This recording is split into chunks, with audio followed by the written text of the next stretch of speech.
Hey everybody, Steve Ritter here. So the title of this little episode is "What Was Mom Really Like?"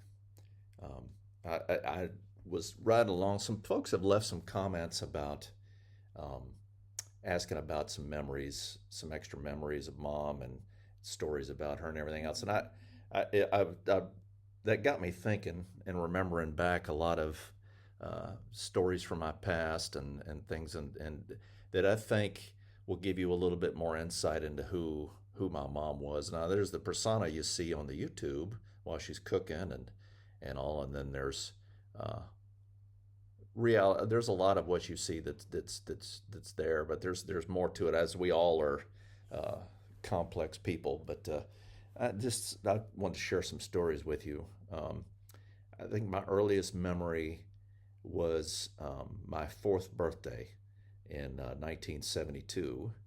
I remember turning 4 years old. I distinctly remember that, sitting at a picnic table, and mom had gotten me a cake. And of course, Renee was just two.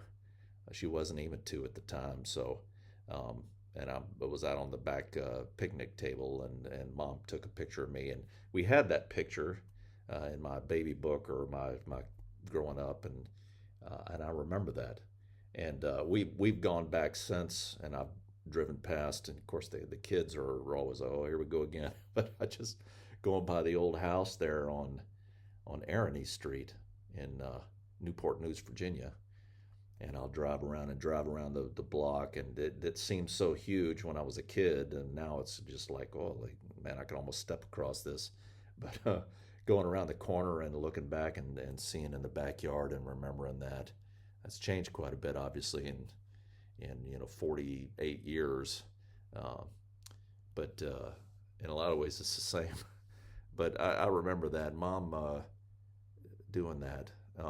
Another memory I had. So mom had a real tender heart. She could be tough on the outside, and I'd asked her about that as when I got older. after after I'd moved out, I had more of an adult conversation with her, but I asked her about that, and she said, well, circumstances in her life and the relationship she had with my dad um, kind of toughened her a little bit, and I hated that, and she hated that. But those of you that have been divorced or been through relationships like that, you probably understand. But so I understood her a little bit more after that conversation.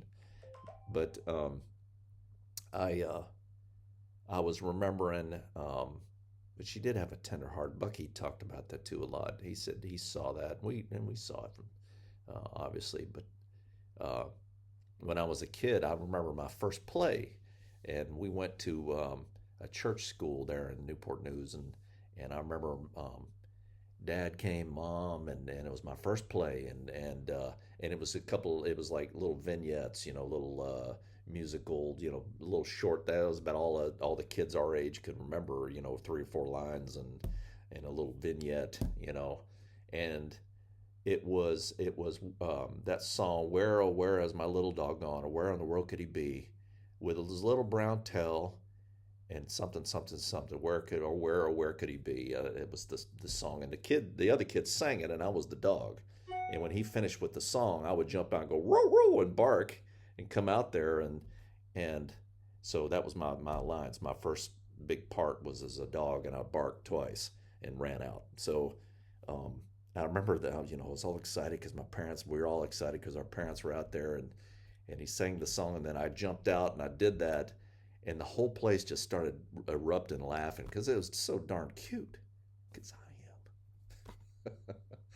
But I remember kind of at the time going, and then on the ride home, I got to thinking about it a little bit. I'm going, and I remember talking to mom that night before bed. She said, "Oh, we really like your play," and I start crying. And she's like, "Well, what's wrong?" And she said, "Well, everybody was laughing at me." And I just remember that to this day.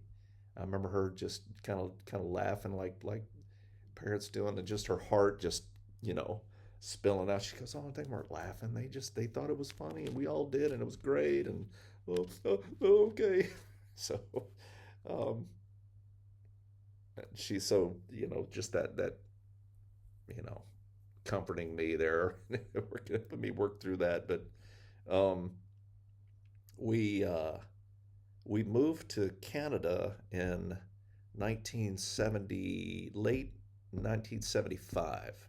We moved to Canada, and we were there for about a year or so. About a year. Mom hated it because it's so cold. Of course, she's North Carolina, Virginia girl, and moving up there to Canada when it was 40 below. Not the people or anything else. I mean, I know there's a lot of Canadians, much as I love Canada. I do. Uh, we loved it up there. I mean, of course, as a kid, snow and walking to school in the morning as a 7-year old, and the snot from your nose freezing to your jacket, all that. I loved it, man. It was great. But I think it was she was just so far from home, and her and Dad had a lot of problems in Virginia, and this was kind of a get back together, move up there, and it just kind of papered over this simmering problem they had that just never got fixed, and then they were back at it again. It was just a matter of time, um, but we lived in some duplex houses while we were there in Edmonton, Alberta, and I don't know. I remember the stairs up. It was all stairs. There was like 5 floors, and every up and down the stairs. Of course, the kids. I don't know what it is. Kids love stairs. The older I get, the more I hate stairs, and the ravishing Mrs. Ritter and I are going to just have a 1 floor spread out, uh, hacienda type Spanish villa, looking place, just 1 floor that sprawls, that's.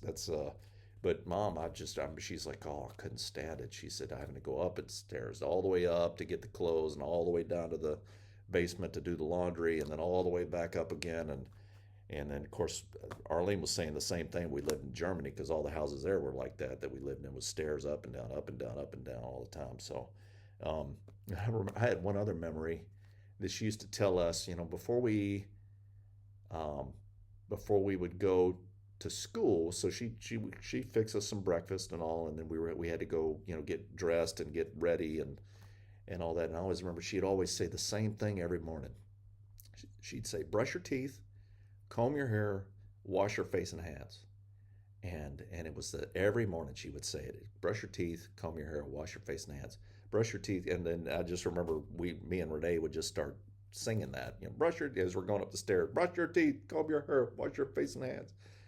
I just remember her laughing, just thinking that was funny.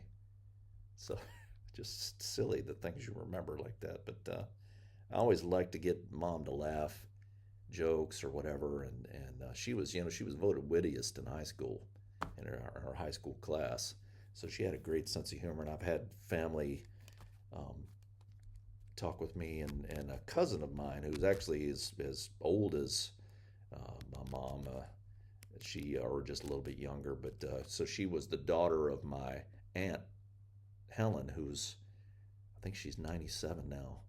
So Rose is and I guess she's in her 70s now, um, but so mom and her were close to age, were like peers. But she just messaged me a little while ago talking about coming through, and she just how much fun they always had with mom, and when they got together and laughing and all. And I hear those stories, and there's a lot of memories of mom not laughing so much. Her and dad, during the bad times. So I always like to try to make her laugh as much as I could, and to get her to laugh. Um, and I remember, but we lived in Canada. She started working. She worked a little bit in Virginia. She had jobs and worked a little bit here and there. And this, but she went to Canada. She had worked for Ford, like a tractor company there in Virginia, and then we moved up to Canada.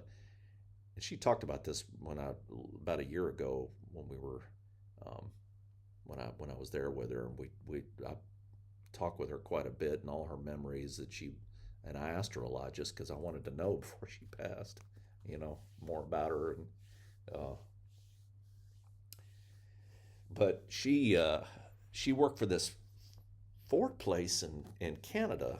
It was a tractor company. They sold tractors, Ford tractors for farmers and all around there. And she had applied to this place and was hired because she knew the Ford system. So the guy that brought her in, um, she was invaluable at that point. She was a bookkeeper and paperwork and things like that.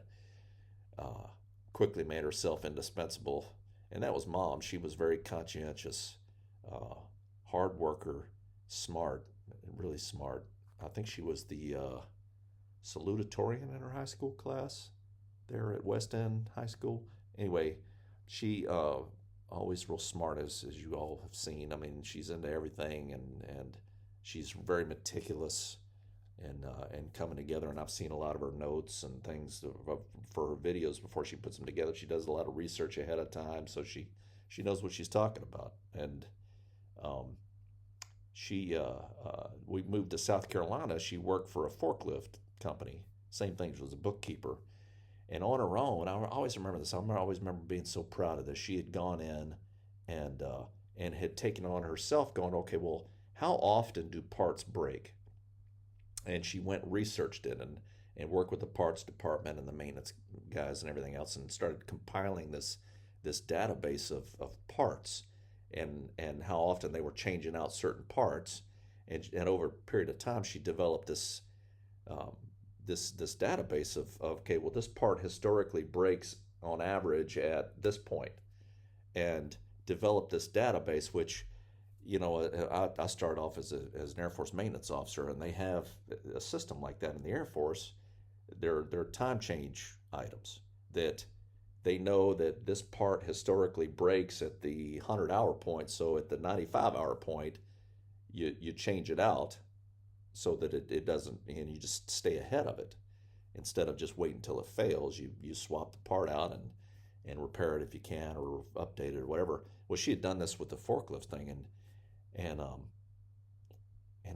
remember her telling me about a boss that had said, "Well, let me take a look at that," and he ended up taking it, taking all her work, and had stolen it and used it and got promoted or whatever with it. And she learned a valuable lesson. And again, it's circumstances and events in our lives that shape us. You know, when you're a trusting person and you like to think the best about people and you're continually taken advantage of, what does that do to you? Does it tend to uh, you know discourage you a little bit about people? I guess uh, she always kind of wondered how that what would have happened with that. But I think just that, and just it says a lot about her as a person and a worker and how conscientious she was. And I think she passed a lot of that down to me and Renee and how we were, um, and my dad as well. Both good workers, very conscientious. Um, but I just I remember that. And then the last memory here, I don't want to get it too long, but I remember this is kind of about me a little bit. But I was in college and I was dating. Um, well, I thought I was dating. There was a girl from my high school that I liked. I always kind of liked, and she's a pretty girl. And so it was the summer of between my sophomore and junior year. So this was 1988.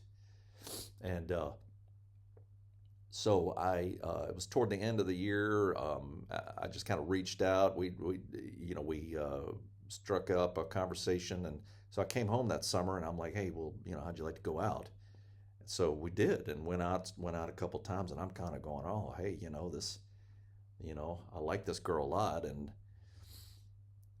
then I had a buddy of mine that worked at a movie theater, and we went out. He's like, hey man, a bunch of us are going out to paintball, and you want to go? And I'm like, sure. So there was a girl that he worked with that went along with us. That was just We had a blast. I mean, we had a blast, and I was like, she's a cute girl, and we had a lot of fun, and she was a hoot, and I just had a blast, and I'm like, well, hey, you want to go out? Yeah, I'd love to, So we went out to dinner or something, I forget, and So, so I was dating two girls same time, and I remember mom found out about it. She she she didn't like that at all, and it wasn't like I was being a dog or anything. I'm like, well, I like this girl. I like this girl too, and I'm like, I wasn't like playing one off the other or anything like that. I'm just like, well, let me. I had so much fun with this other girl. Anyway, my point. I don't want you all to think bad of me, because I mean I'm 20 years old, and uh, so anyway, I'm thinking this is great, you know. But I remember one night because I really liked the first girl, and I really liked her, and I'm just like really wanted that to go farther. But this other girl was like totally into me, and I liked her too. I mean, but it was like, she was totally into me, and this other girl, not so much. Knowing now what I know.